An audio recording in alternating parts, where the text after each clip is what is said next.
You know what's really brutal? Practicing every day and feeling like the same musician year after year. Your fingers, they get faster. Your pieces get harder. But your ear, it's basically the same. You still can't really hear the line before you play it. You're still guessing at harmonies. You still feel lost without the page or the recording. These are all things that are very common for musicians. And if that's you, it's not because you're lazy. It has nothing to do with even your practice routine. It's because your practice routine is simply not built around your inner ear. It's just missing one small component. And today we're going to start fixing that. Let's be honest about what most practice sessions look like. You sit down, you run scales, you go through your pieces, you fix the obvious mistakes. I mean, this is pretty typical. Maybe you put something on a loop, you keep playing that one tricky passage over and over again until you get it. But you tell yourself at the end of it, okay, that was productive, and then you move on. But then you come in the next week and you're still struggling to play by ear, right? You're struggling to improvise. You're struggling to really hear what you're actually playing because what you're training is not your inner ear. You're training your hands. You're training the mechanics of your instrument. If you're a vocalist, you're training how to produce sound. These are all very important aspects of musicianship, but you are not training your inner ear. And because of that, if your ear doesn't change, your musicianship ultimately cannot change. I'd like you to do something right now. I want you to think of practice in two different layers. Layer one is mechanical. This is accuracy, speed, coordination, technique. Everything that goes into performing your instrument, whatever that may be. And by instrument, I'm also including the voice. The second layer is audiation. Can I hear this clearly in my head before I play it? If you're not, then that is one of the things you're missing in your practice routine. You need to be able to hear the band while you play. And this is one of those things that programs like Finale were really working on. They're working on these sound studios where you get in there and you can actually play an accompaniment so that you can hear the ensemble playing while you play, because they understood that to make a really great musician, musicians need to practice playing in ensembles. But what they're doing is they're taking away your autonomy. They're taking away your ability to sit there, play your instrument in real time, and imagine the orchestra in the background, because they know that's hard to develop. They know it takes time, and they know most musicians don't want to go through that. They just want to play. So these apps that play music with you are doing it so that you can take a shortcut. And it's not completely a waste of time. I mean, it's not a waste of time to hear Finale play in whatever accompaniment that you want, but it is not real and it is not adjusting to you. Okay? So, most people, they live entirely in layer one, mechanical. Even if you're using a program that will play the soundtrack along with you and you're playing with it, you're in the mechanical aspect of things. You're not in layer two, audiation. You'll practice until your fingers know it, right? They never ask, does my ear know it? That's important. Audiation-centered practice flips that. The question becomes, what did my ear learn today? Now, what did my fingers learn today? Because the fact of the matter is, you can have all the technique in the world, but if your ear isn't working for you, then you are missing a critical aspect of musicianship. And that's what I want to talk about today. So if you ask yourself, what did my ear learn today? And the answer is nothing. That practice session didn't move you forward as a musician, no matter how tired your hands are, no matter how much you worked. If you're not walking away from that practice session and reliving it, imagining yourself playing, hearing it, if you can't do that, and then add on an ensemble in the background, even if it's not the real ensemble, even if it's just maybe a trumpet playing a solo line along with you, that's somewhere in the actual music. If you're not doing that, you're missing out. So today we're building a 30-minute practice session that actually trains your ear. That's what we're working on today. So here's a basic structure. Minutes 0 to 5, you sit down. We're going to do a silent audiation warm-up. This is the start of your practice routine every day. You just sit down, and it's a little bit like a meditation, but it's an audiation warm-up. just 5 minutes of your practice routine. And then minutes 5 to 15, you're going to hear before you play or work on your piece or exercise. Minutes 15 to 25, we want to work on focused audiation drills on problem spots. Minutes 25 to 30, we're going to do a quick ear check and recap. And if you want to download this, it's going to be in the description. You can go ahead and get a copy. There's no obligation here. You just put in your email and that'll send it directly to your email address. So we're going to walk you through each part though. You don't need to download this. You can take notes. You can adapt this to 20 minutes, 45 minutes, an hour. The principle is going to stay the same. The ear leads, the fingers follow. Don't do it the other way around. You have most likely enough technique to play. You want to get better. You got to work on the ear now. All right. First 5 minutes, no instrument. Don't even take it out of its case. I know that feels weird. That's kind of the point. So here's what you're going to do. You're going to pick a simple tune you know well. One that you can play on your instrument, one where you know the fingerings, you know what it sounds like. Could be something so simple like Twinkle Twinkle Little Star. We're just practicing a concept here. Close your eyes and hear the first phrase in your mind. I'm going to give you about 10 seconds for that.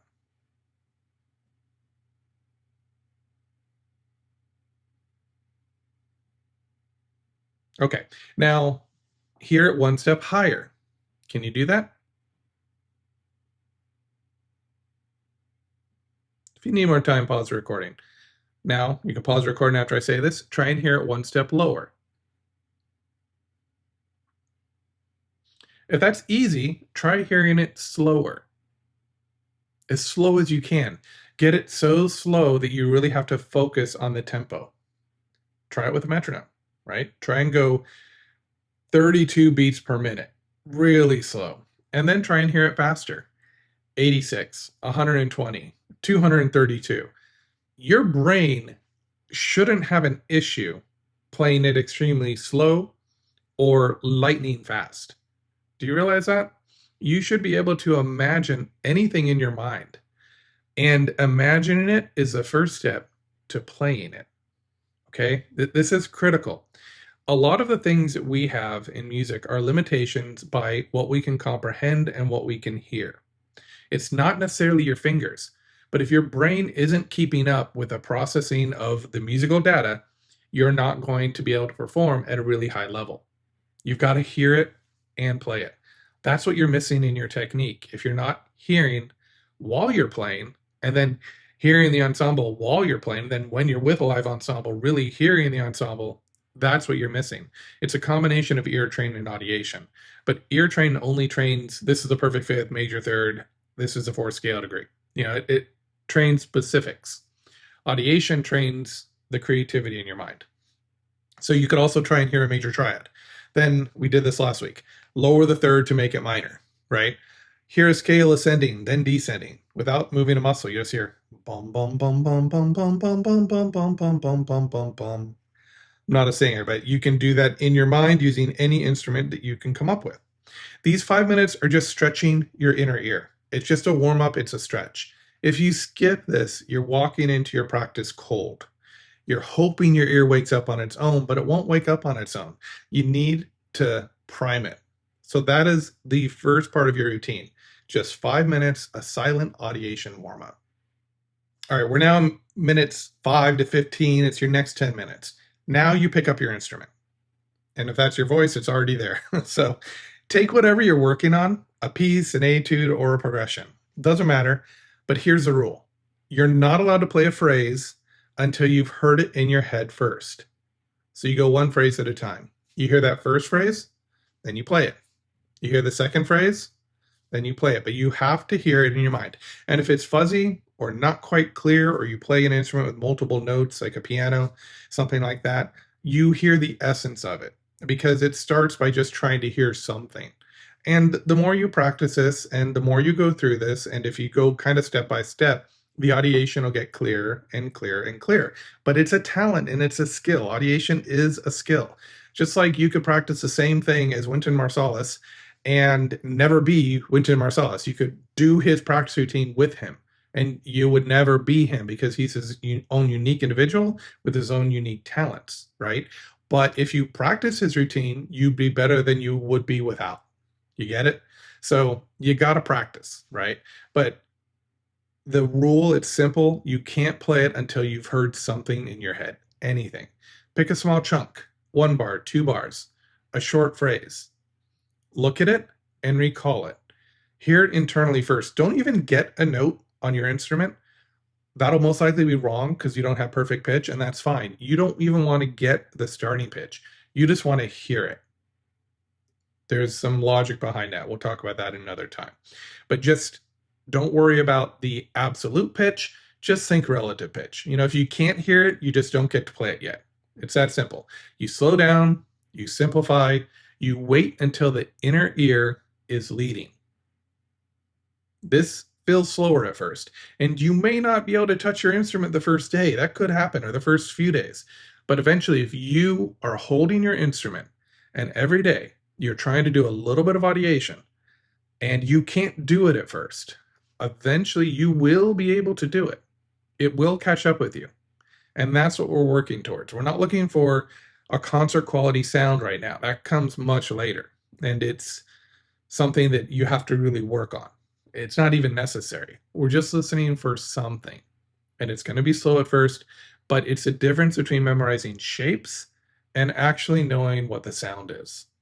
Critical. So we're going to talk about a little mini exercise you can do now. Let's try a tiny version of this drill right now. Okay. Think of 1 bar from something you know well, or create something that's just 2 to 3 seconds long, maybe 4 notes max. If you don't have anything, just imagine a simple 4-note pattern. I'm not going to play anything on the piano. I want you to create it. Now, hear that bar in your head. Okay? Hear the rhythm. Did you hear the rhythm? Do you know what the rhythm is? That's ear training, but do you know what the rhythm is? Hear the contour. What is it doing? Is it going up and down? Is it going up, down, up, down? Recognize the contour. Once you can hear it clearly, then and only then, go to your instrument and play it. So listen to it one more time. And if you have your instrument, try and play it. Figure out what the starting pitch was, and then try and figure out the rest of the notes and play it. You can pause and come back if you need to. So if you went straight to the instrument without hearing it first, that would be your habit showing. Like if you went and you tried to actually imagine it on your instrument, you're still not relying on your inner ear, which is so much more flexible. It's so much more powerful. You're relying on your memory of the instrument. It's a habit. So this is a habit we want to change. We want it to be free and music first. After we hear the music, sure, imagine it on your instrument. That's a great technique. If you're learning a piece, definitely imagine it on your instrument. But there needs to be this practice where you separate from the instrument and it is just pure audiation. It's just free. It's just notes in space. We don't even care what they are. Audiation is not ear training. Audiation is not knowing exactly what you're playing. Audiation is how clearly can I hear this? How much does it sound like it's in the room with me? So you see, these are 2 parts of the same coin. This is why Composing Hour and my Flawless course are different courses, because you go at different levels. And I found that out real quick. If I put ear training in with my audiation, then some students were really advanced on the ear training and it didn't work out. So you got to separate them into different skills. And I believe that they are different skills. They work on different parts of the brain. So this is a habit we want to change. We don't need to worry about the notes right now. We'll figure them out later, but we want to hear it first, and then we can go to our instrument and figure out the notes. Okay, now we're in about minutes 15 to 25. This is your third block. It's going to be 10 minutes on the places that fall apart. Okay, so you don't just repeat the hard spot in your music until your fingers get it, right? We did that mini drill. That's kind of how you audiate the music you're going to be working on. We can't do it here because it'll be too long. But go ahead and audiate the music that you're working on. That drill was just a demonstration. Don't just repeat the hard spot until your fingers get it. Make your ear do the heavy lifting, okay? Pick one problem measure, step away from your instrument, hear that measure in your head, just the sound of it. What do you want it to sound like? If you can't hear it, you can't play it. I mean, yeah, you can push the buttons and You can form the embouchure and you can sing with the correct form and all that, but you won't actually be able to play it until you can hear it in your head. That's when it becomes smooth. The next step, can you sing it? Make it external on a neutral syllable, la la la, not for pitch perfection, just to prove that your ear has a grip on it. In the early stages of audiation, we actually have to vocalize. We have to make it come out into the world to make sure that we are hearing it correctly, because it can actually be very hard to hear something internally and match pitch with something on the outside. It's not concrete, so you sometimes need to vocalize a little bit. Okay, now step 3, play it slowly, matching what you already hear. If you can't hear it, you're not ready to drill it on your instrument. Hearing comes first. That's what I'm telling you. Hearing comes first. This is where most people waste a lot of their practice time, right? They hammer at a measure their ear doesn't understand yet. We don't want to do that. We want to reverse that. Hear it first, then hammer it out. I actually had a student who told me that they had been practicing wrong for 15 years. It's a long time. And not wrong, this was a good musician, but the student wasn't actually practicing wrong. They were doing what they had been taught. Play it slowly, fix mistakes, repeat. Play it slow so you can play it fast. We've all heard that. If you haven't, then you haven't been practicing long enough, or you haven't studied with a private instructor, right? Because this is a basic core of how to get better and how to play fast. If you want to play fast, you play slow. That's basic knowledge. But this student and most students' ear won't change with that technique. That's the problem. Once we shift the practice to audiation first, hearing phrases before playing them, singing problem spots, doing silent work, the progress feels completely different. It's different. You may even end up having a similar result to somebody that just spends all that time performing, but it's a technical result. What's happening in the inner ear, what's happening to your musicianship is it's growing. You're starting to hear phrases more fluidly. You're starting to change the way that you attack performance. You're becoming even more creative. That's what happens when you do audiation first. So, this student was like, for the first time, what did he say? It's like, felt like their brain was changing, not just the fingers. And I thought that, this is a really important thing, because it's true. The brain is changing. Your fingers aren't changing. You're still practicing the same amount of technique, but when your brain changes and hears before you play, somehow there's a connection between that allows you to play more fluidly.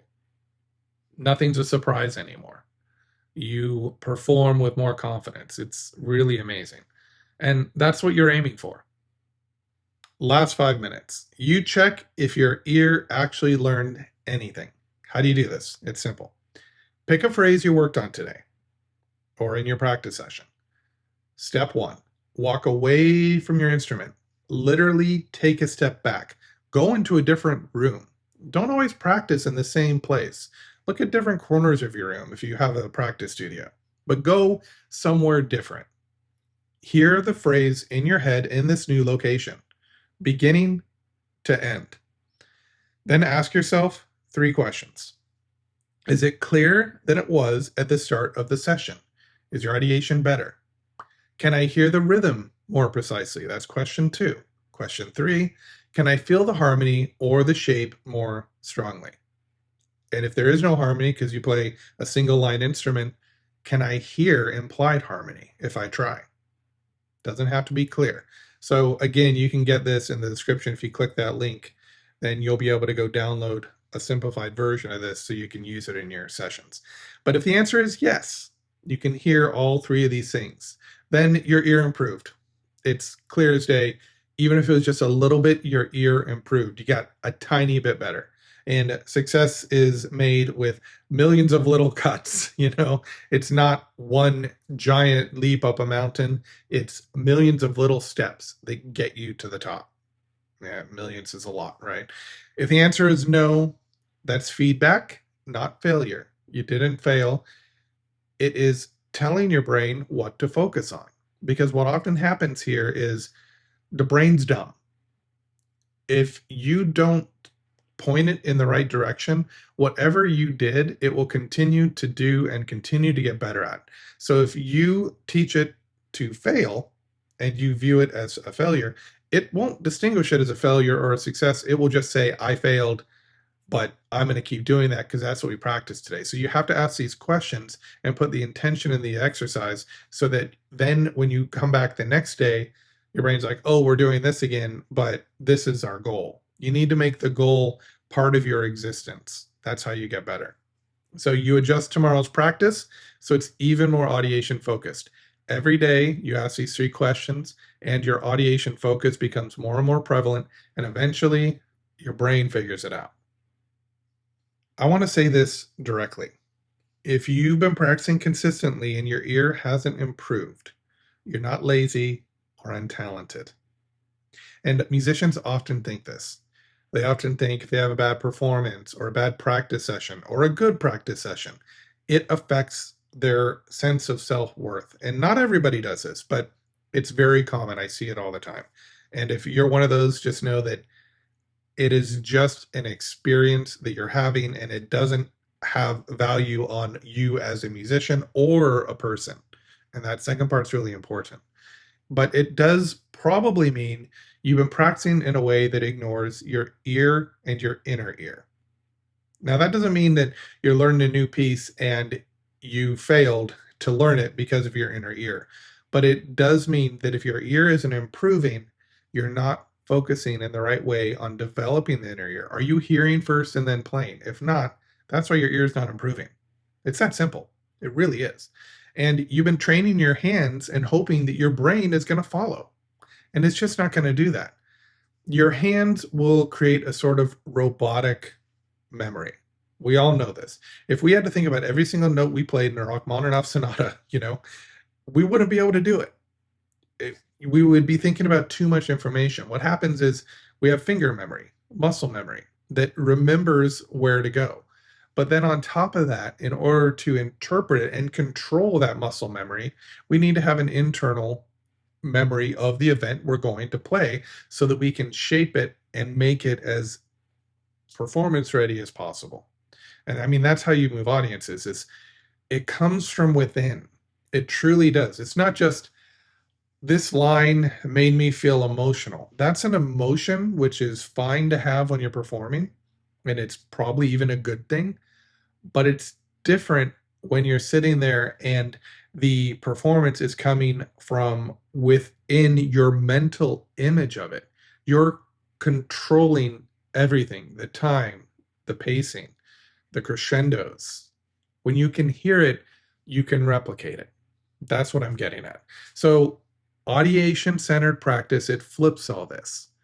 You train your brain first, then your hands catch up. That's why in the flawless ear training, the drills are short and focused. They're designed to plug directly into a practice routine like this, okay? You're not just grinding exercises, you're rewiring how you hear.